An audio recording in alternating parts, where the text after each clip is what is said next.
Good evening and welcome to Church and the Society, or Church and Society on ECWA TV Africa. My name is Tony J. Nakale, and the show, this is the debut edition, the first of its kind on ECWA Television.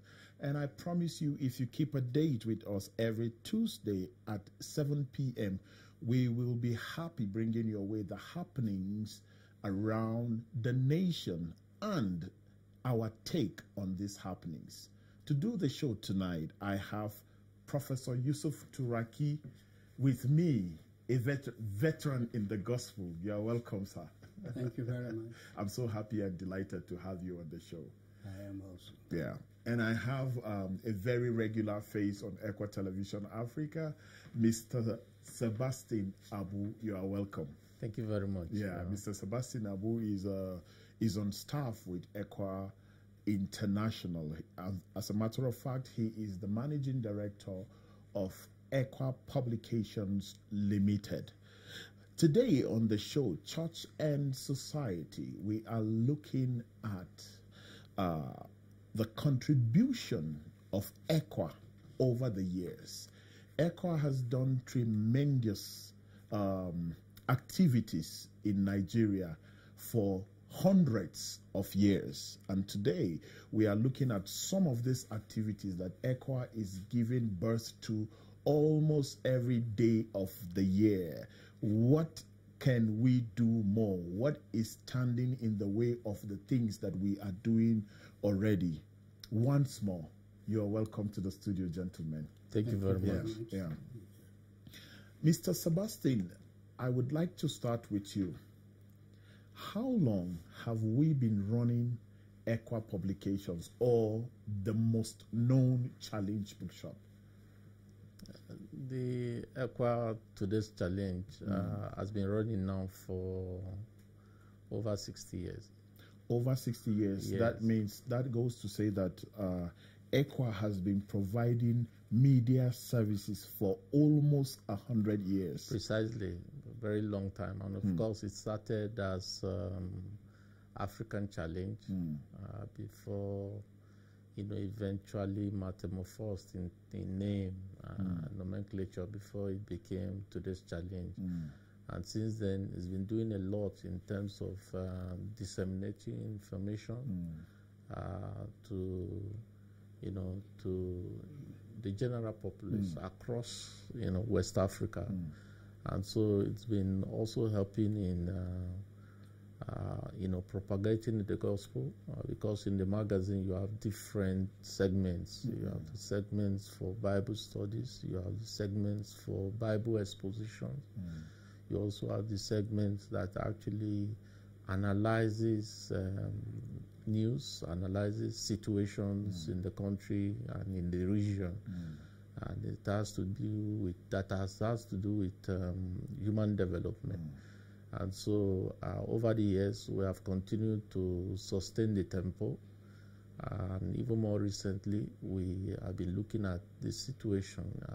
Mostly we report from any angle: sports, economics, agriculture, name it, but in the light of the gospel. How do all of these things that are happening affect the church, and how it also affect the well-being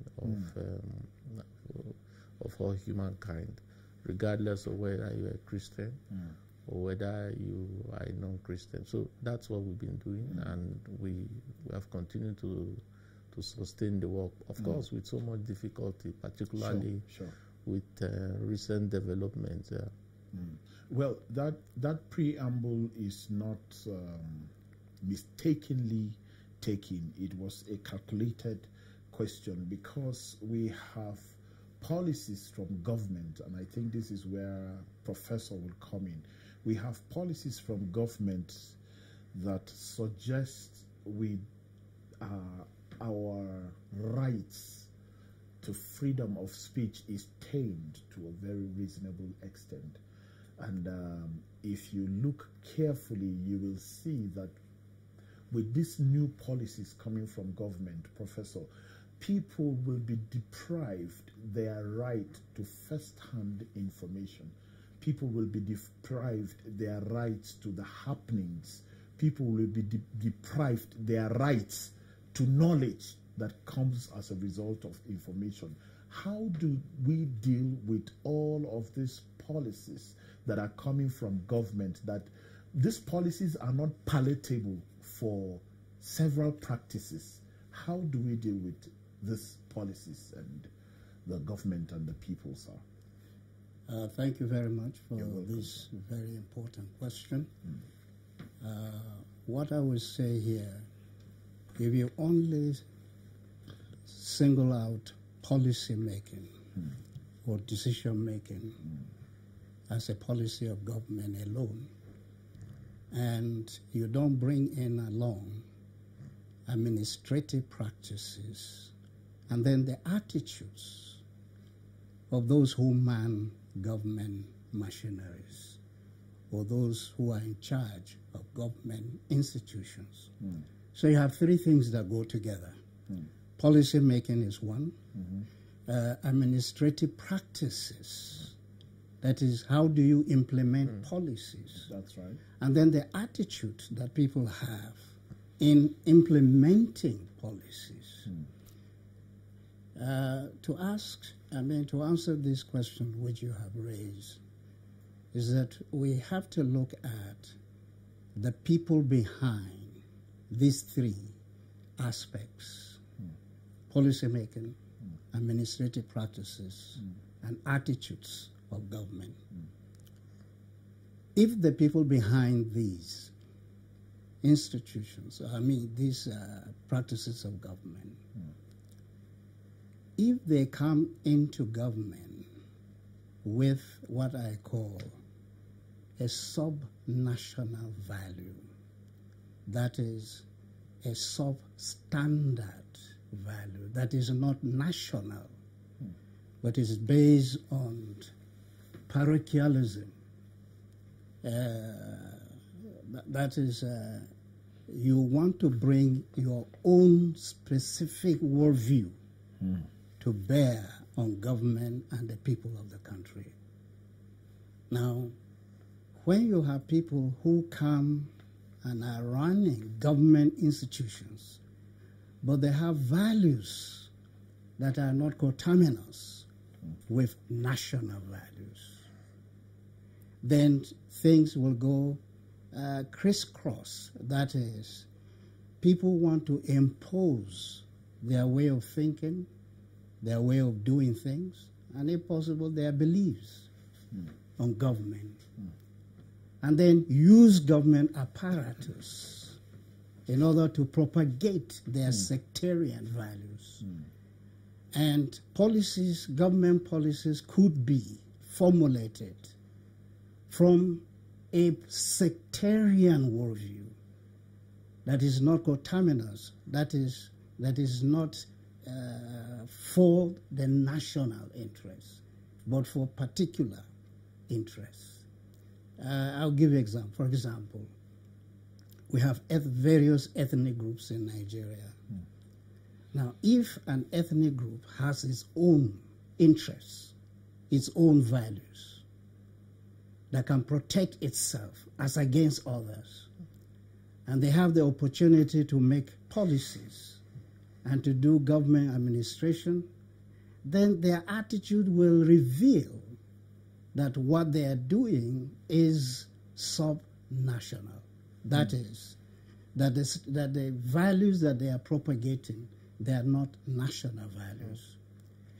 And that is why you can find, for example, gradually Nigerians, various institutions are facing difficulties today, unlike what it used to be in those days. In those days, there was a common understanding of all Nigerians, despite their various ethnic or religious or regional values. You can accommodate them and you can live together by recognizing and respecting the differences that you now have.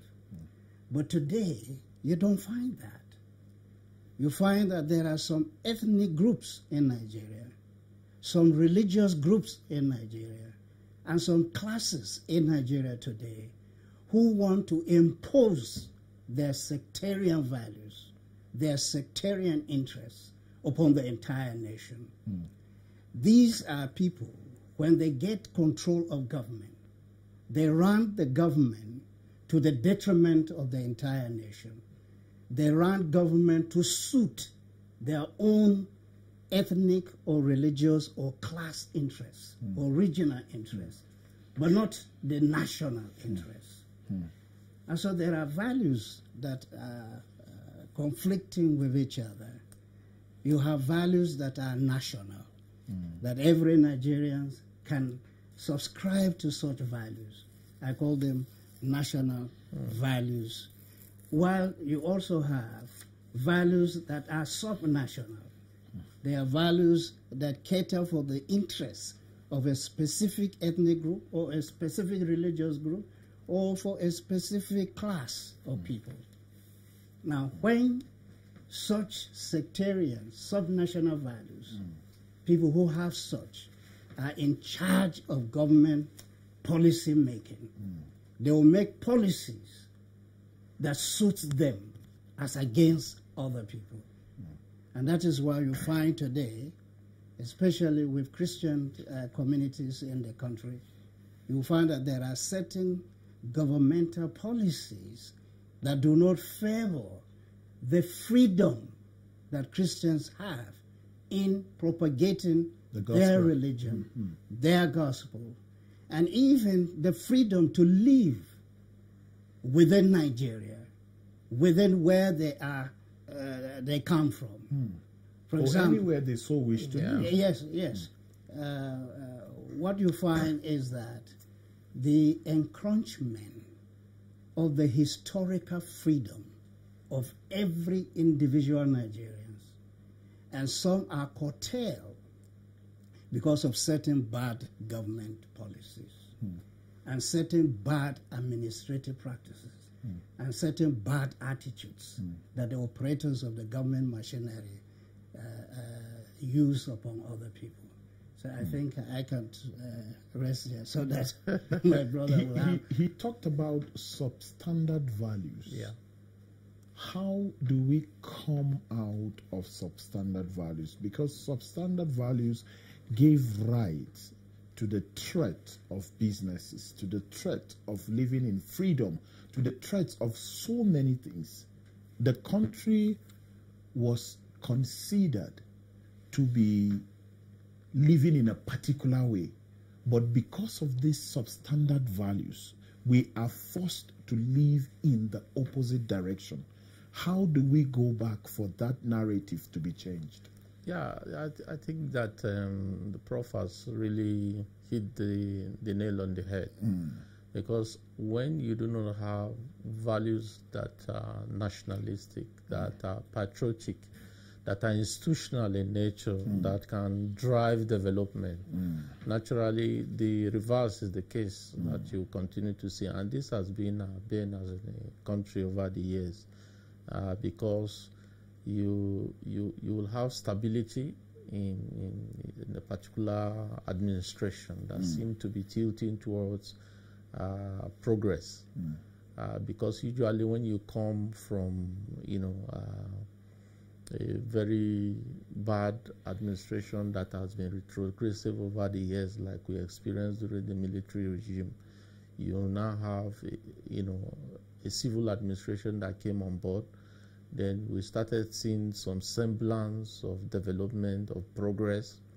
Then you now have, again, another administration led by people of a particular region who do not see the efforts towards progress. And they continue to bring in policies that seem to be tilted towards favoring one religion, favoring one ethnic group, favoring a class of people.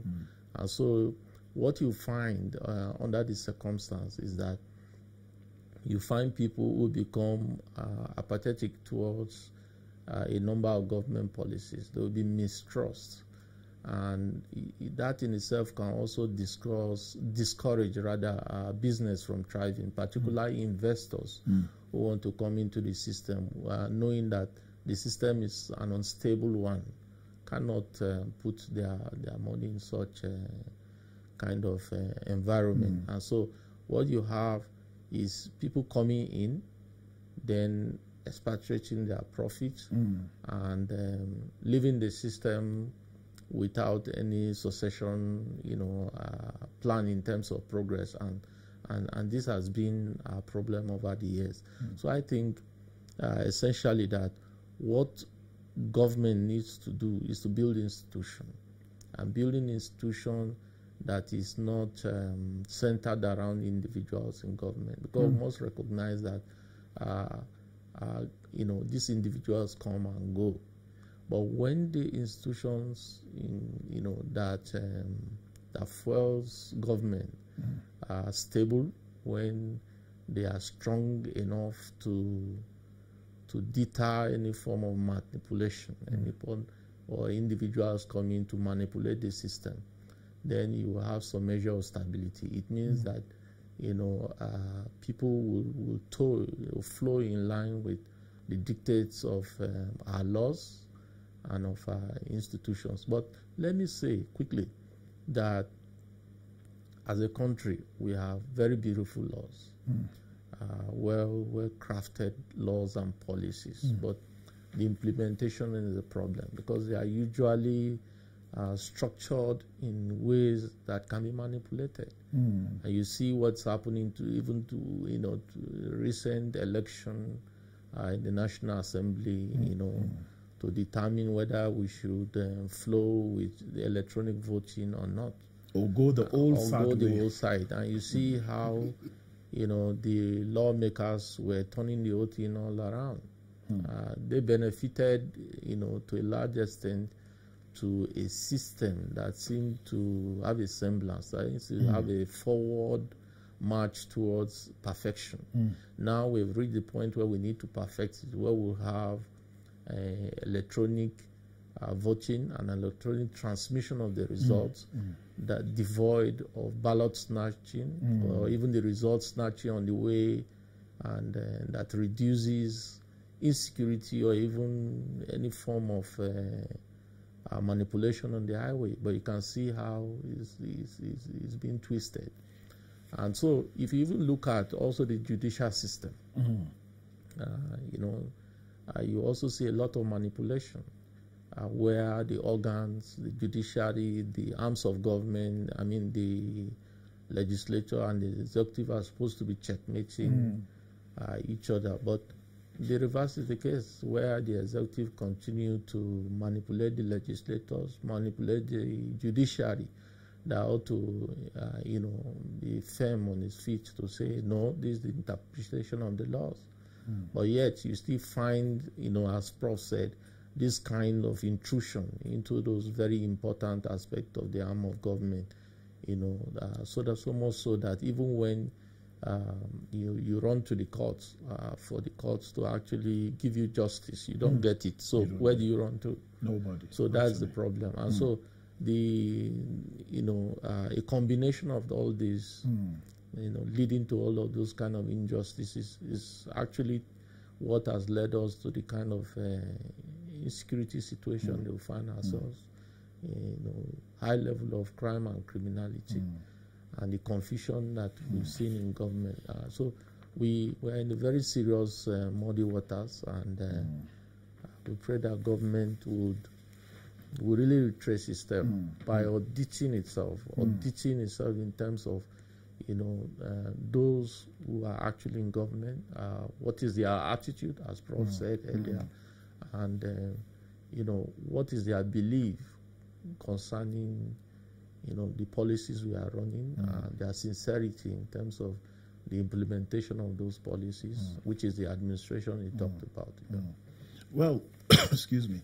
This is Church and Society on ECWA Television Africa, and we are discussing the contribution of ECWA to the growth of Nigeria over the years. And a lot of you will agree that most of the people who are well-to-do in this country today, whether in the area of education and all of that, they have been beneficiaries of our schools, our mission schools, and all of that. I know a lot of people, even people that are not of the same faith as us, who have gained a lot from education from in the past. And the show is Church and Society. If we are talking about the contribution of ECWA over the years, this is also a contribution of ECWA to nation building, because this show is also a contribution, because we, as a ministry, we are lending our voice. We are suggesting ways that things can be right. So the show comes to you every Tuesday at 7 p.m.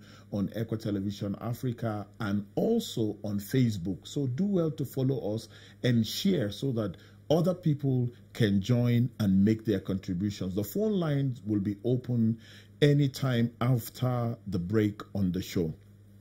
Prof, do we have hope of getting things right in this nation? Well, to answer this question, you need to go back to what we were before what we are now. I heard you mentioning the contribution of ECWA to national development. I think I should begin there. SIM ECWA was one of the first pioneering institutions that pioneered three things: education, medical work, and literature work. SIM built education across most of the northern provinces. And the contribution of SIM to education was tremendous. Tremendous. What happened was that the colonial masters concentrated in giving education to the far northern part of the north, and not the middle belt areas. When the colonial masters advised them to enter into what they call so-called pagan areas, and SIM and other Christian missions entered into those areas and established the three things that I have mentioned. They pioneered education, pioneered medical work, and pioneered literature work. It was the mission that made Hausa language to be what it is today, because they were the ones who developed Hausa language. And so let me say this in terms of, let me say a little bit about medical work. At that time in the north, or let me say in the entire country, Nigeria, during the height of leprosy in the history of Nigeria, the entire nation had 14 leprosariums. That's the whole country, Nigeria, had 14 leprosariums. And SIM ECWA institutions or mission had 7 of those 14 leprosariums. 50%. Yes, in the north. And now, with the development of education, development of medical work and services, and development of literature, writing, journals, and so on and so forth, SIM was one of the pioneering journalistic ministry in the north. They started a printing machine, or printing. They were the first to produce books with a printer, Niger Press. Okay, and those.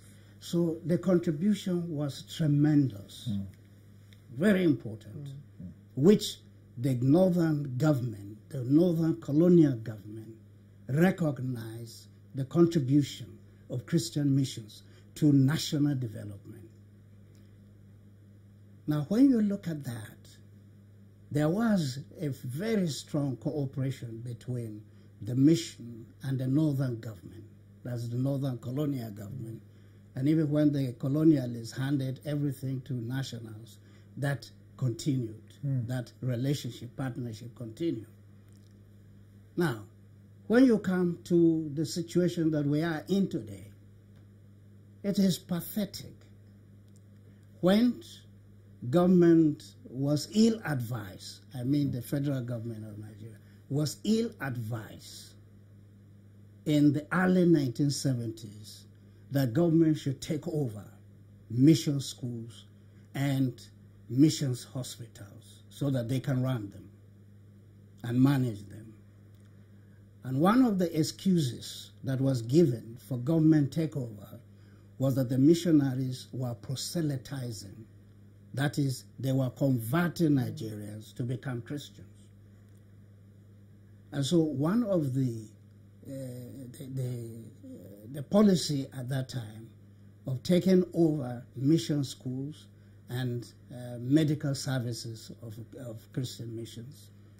Now, from that time, the effect of takeover of mission schools and voluntary institutions, as well as medical centers and hospitals and dispensaries of Christian missions. Now, from that time, 1972 to the present, what has happened to education? What has happened to medical services? SIM had dispensary in all the provinces. SIM was present in 12 provinces, 12 provinces in the north. Okay? Sorry, the north had 12 provinces, and only 2 provinces that SIM did not operate in them. Okay? Now, so the dispensaries, wherever SIM was operating, you have medical services, you have education, and you have literature work. Today, what has happened to us? Something terrible has happened to us as Nigerians. Today, education is in dire need of serious renovation. That's educational system. Not just attention, No, renovation. Renovation. In fact, you have to go back to the drawing board in order to revive education in Nigeria. I don't look at education at the tertiary level, that is the university and colleges, or even higher institutions beyond secondary and primary. If you want to see the nature and the quality of education, go to the grassroots, the primary. And what do you have? Most of the villages, there's nothing. Our children are not being taught. Okay? A child, no matter how small a child is, a child has God-given capability to grasp what a child is being taught. But our children go to the level of entering university. They find it difficult to communicate, to write, whichever language they are using. And there's something is terribly wrong.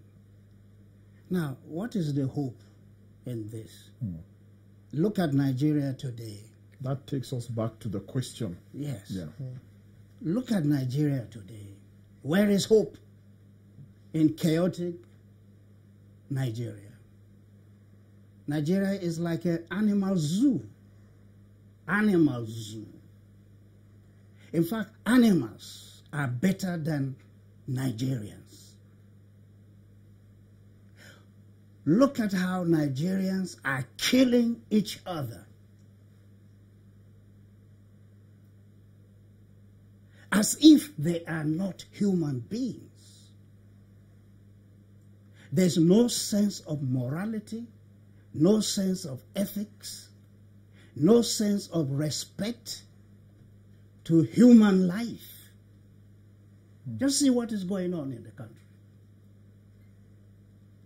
Human beings are being caught as if they are commodities. You put price on a human being. Now, what animals behave like that? Except Nigerians who behave worse than animals. Killings. And who cares in the country? Who cares? For you to see that government cares. It is when government rises up to face the challenges that ordinary common Nigerians are facing. Nigerians are crying every day, and they have no help coming from government. You have the police, you have the soldiers, you have the DSS, and all security agencies. Yet, crimes, insecurity, violence multiplies, not reducing, multiplies. That tells you exactly what the mentality of the government is all about.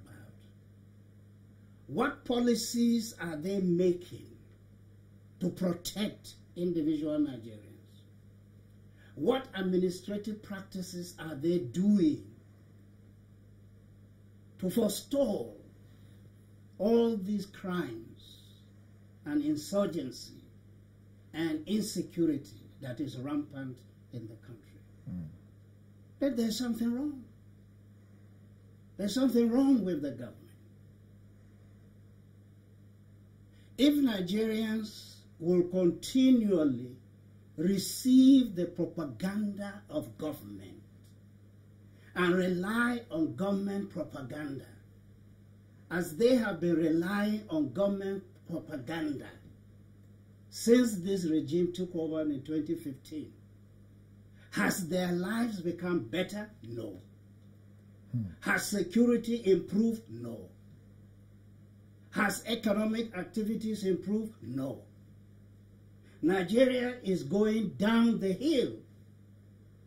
And yet the propaganda is saying that this is the best political regime that Nigeria has ever had. And you know what it is. When you keep on lying to people that this is when something is black and you say that it is white. And then every day you see a black thing and you say this is white. Eventually the people will now say that black is white. This is what has happened to Nigerians. They have believed too much on propaganda, false narrative that is being mailed out of government institutions. And yet Nigerians every day are suffering. There's something wrong. The question is, are Nigerians really thinking? Are they really seeing? Are they really hearing? They hear what? They see what? And what do they do about it? Nothing. What is the hope that we have? The hope that we have is this. Any human institutions in history that does not practice justice, truth, respect for human life, that institution is going to collapse by itself. You don't need anybody to rise up against it. It's going to collapse by itself. The reason is God created the universe and he instituted laws to govern all the constituent elements of creation. And they are run by laws, God's physical laws. And if you insert injustice into what God has created as law and order, it is a matter of time. It will collapse by itself. Wow. If you look at history, how many regimes have collapsed by themselves? How many strong leaders in the world have collapsed by themselves? Let me give you an example. For example, Ferdinand Marcos of Philippines. He armed himself to the teeth.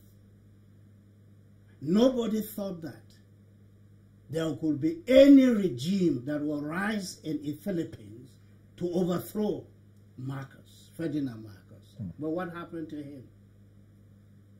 When he put his soldiers on the streets to mow down citizens of the Philippines, when God removed the fear of people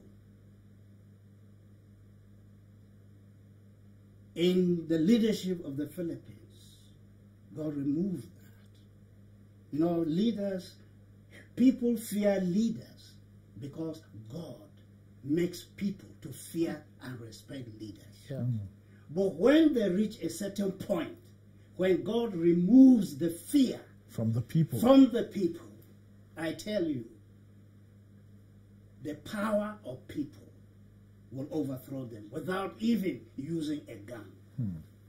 In the Philippines, what happened? Women and children were climbing the tanks that they were set to destroy the Philippines. They were climbing there and giving the soldiers what? Flowers. Okay? That's Philippines. What about Russia? The mighty Russia. USSR. At that time, superpower. Okay? What happened in Moscow? When the time was up, women and children climbed the tanks that were set to destroy the people who were rising up against the government. They were the people giving them flowers. Why? God has removed it. The same thing with Pahlavi, the Shah of Iran, armed himself to the teeth. But when the revolution came, what happened to him? He passed on. And you can name them. You can name all of the leaders who thought that they had everything. Okay? And who thought that they were everything. What happened? When the time is up, they are gone. So that is where we have our hope. Our hope is in God. Because God never sides with the wicked. God never takes solidarity with wicked people. With people who are deceitful. God never takes side with them. When their cup is filled, that is their aim. One remarkable point that Professor Turaki made is when God removes the fear of the leaders, of the people, on the people, that things, that's how I understand it, would automatically take shape for themselves. It is Church and Society on ECWA Television. We take a very short break and we open the phone lines. We will just take a few calls and end the show. Let's take a quick one.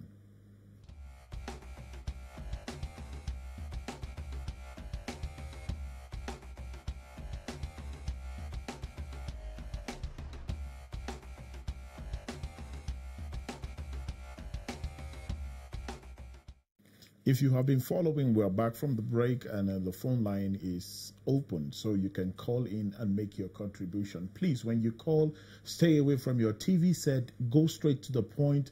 If you cannot get our lines because they'll be busy, you can just send us an SMS, or you can send a voice note on WhatsApp, or you can just send a text or send your comments on Facebook, and we will take it up on the show.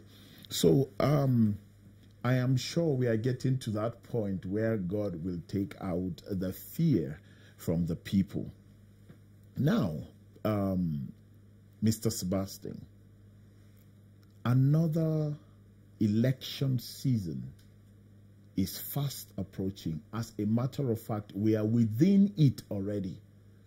How can we as Nigerians, because earlier in the show, Prof made illustration, or he opened our eyes to the understanding that we have the people, the power of the people, and we have the power of the leaders. How can we come together as Nigerians to make this power useful in the electoral season, in the election season? Thank you very much. Prof has raised some very fundamental issues. Fundamental, indeed. And I think that as we inch towards 2023, as a country where we expect to also go into another elections, that people are really not excited about it. Because a situation where the system has been created where their votes no longer count. And so I think at this stage in our national life, that what we require as a people is some measure of revolution. And we cannot run away from that. The fear of government, the fear of leaders is already departing. And we can see what is happening with regard to the agitations that are going around, the various regions of this country. Some may be pursuing theirs peacefully by way of intellectual engagement. Some are already being violent, while some are also, going outside the shores of this country to make their point known. All of these, particularly those who go out of the country, may just be an advocacy mechanism. But we are getting to the point where people will begin to rise. And when they rise, then we will know that government's possession of the instrument of violence, which constitutionally has been arrogated to them, will become eroded. And I think this is where the government of the day needs to really put on its thinking time. Because we have a caller. We have Samson from Gombe State. Samson, how are you doing today?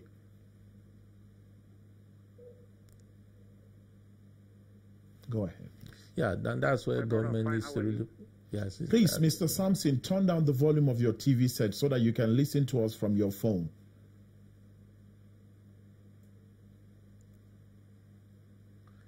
Is Samson ready to go now?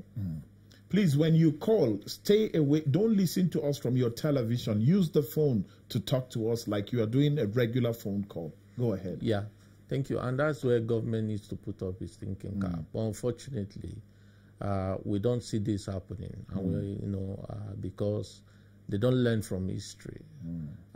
Prof tried to go outside the shores of this country in very powerful nations where very powerful leaders collapsed. We have forgotten so soon that it happened even in our own clan here in Nigeria.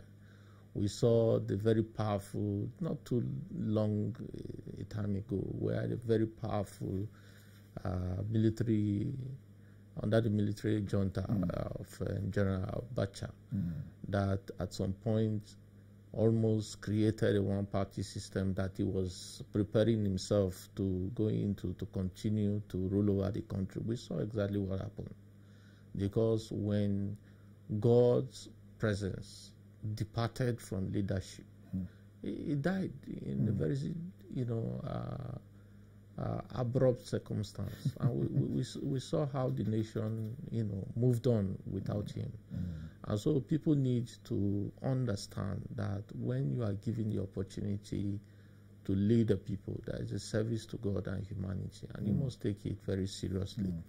And what is happening right now is the fact that, people are developing a lot of apathy. Currently, there's an ongoing continuous voters registration. Go and check. People are really not participating, even though it's supposed to be electronically done, and people are not really participating. But I think that is also how we are getting it wrong. And secondly, you also discover that government is also not doing much advocacy in that direction because it's setting up a system where they will continue to perpetuate themselves. You see the shameful display in the National Assembly that we talked about earlier. And you begin to ask, what is then the independence of the Independent National Electoral Commission, where the National Assembly members will legislate, will regulate the guidelines for which they will be part of in an election. And it's more like being a judge in your own case. And I think that INEC really needs to step up its game by insisting and getting the courts to interpret whether the National Assembly have the powers to interpret, to have the powers to regulate the independence of the Electoral Commission. And so you discover that also that you have people who are very desperate for power, and they know that they didn't get to the offices they currently occupy by the votes of the people, and so they are willing to continue to perpetuate themselves, more so that they have not performed. And so knowing that they'll be returning back to the people to seek their votes, they are not willing to go that way any longer. And over time, we have also seen elections where even the security agencies have been used as ballot box snatchers and so on and so forth. We have also seen an election, for instance, in Kogi State, where the police was actually hovering around with helicopters and shooting people, were paving way for people in police uniform, whether they were disguised or, impersonating the police, actually came, snatched the ballot boxes using the police vehicles. And so they continue to deny all of this, but the evidences are there. And so as we inch towards the election, I think what we are required to do more is to be less concerned about the election, but insist that the guidelines that will be set for a free and fair election is actually put in place so that our votes can count. If not, we'll just be going through another phase of jamboree that will lead us to nowhere. Another phase of jamboree that will lead us nowhere. Prof, I know you have this gift of using a very long period of time to explain a very simple point, and I respect that wholeheartedly. So we are talking about the contribution of ECWA over the years to nation building. Now, what is the contribution? I know you are not an ECWA executive, but currently. Yes, currently. But what is the contribution of ECWA in this exercise of registration? How should we go about getting our members to register? Well, thank you very much for this question. If you take the question at its face value, you will miss a very important worldview that governs elections in Nigeria. What has happened to Nigeria or Nigerians is that Nigerians at first, they use democratic institutions and they elected people democratically. But those that were elected democratically, when they were in government institutions, they did not govern democratically, but they pick up an ancient political worldview. And I'll use the term mulki. I don't know how to explain the word mulki in English, but it's a Hausa word, mulki. You see, what is being done now in Nigeria is mulki. You use democratic institutions to organize democratic processes of election. But at the end of the day, you install mulki. And what I mean by that is that they have become rulers who no longer answer to democratic philosophy, democratic institutions, democratic processes, but they are now doing mulki. Okay? So now you are in the midst of mulki, and you are talking about democratic processes. The two do not mix. They don't mix.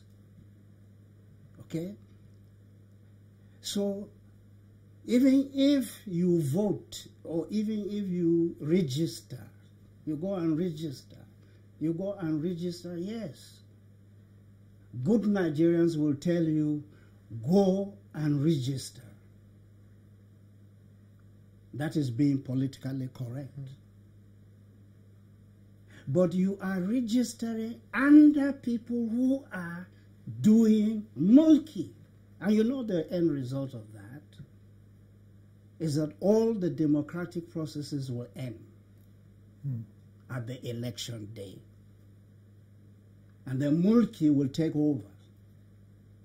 Okay? So what Nigerians have done is that, as I said, they have used democracy, democratic system, democratic processes to do democratic elections. But what is the result of that now is that you don't have democracy anymore. You have mulki. So I want you to go and look what is mulki, because I can't explain it. But what is mulki? Mulki is like when I am in position of power, I am in position to do whatever I want to do. Forget about democratic institutions and systems. I'll never use them. It is what I feel that it is done. It is what I want that must be done. Okay? Now, look at you see, we talk about policies. What type of policies are being issued or formulated? Okay? They are policies based on mulki. What are the administrative practices of all those in government? They are not following civil service rules. It is mulki. Okay? What is the attitude of the political officers? It is what? The attitude of mulki. Okay? Now, let me be politically correct. ECWA, go and register. While you do that, we have just 1 minute, so be politically correct within 1 minute, please, sir. Yes, that's why I said ECWA, go and register. Whether you believe you will be able to vote or you believe your vote will not count, nevertheless, go and register. Thank you. I think we need to say that 3 of us at the same time. ECWA, go and register. 1, 2, 3, go. ECWA, go and register. Whether your vote will count or not, go and register. This brings us to the end of the show. Thank you very much, Mr. Sebastian Abu and Professor Yusufu Turaki, for doing this with me. Join us same time on Tuesday next week for another episode. We shall be bringing topics upon topics to discuss on the show. The show will not be complete without your contributions. When this show is up, lend your voice. If you don't believe what we are saying, lend your voice. Let us know your standpoint and your viewpoint. Thank you very much, ECWA Executive, for giving us the opportunity to do this. And please don't forget, be kind to one another. See you tomorrow. God bless you.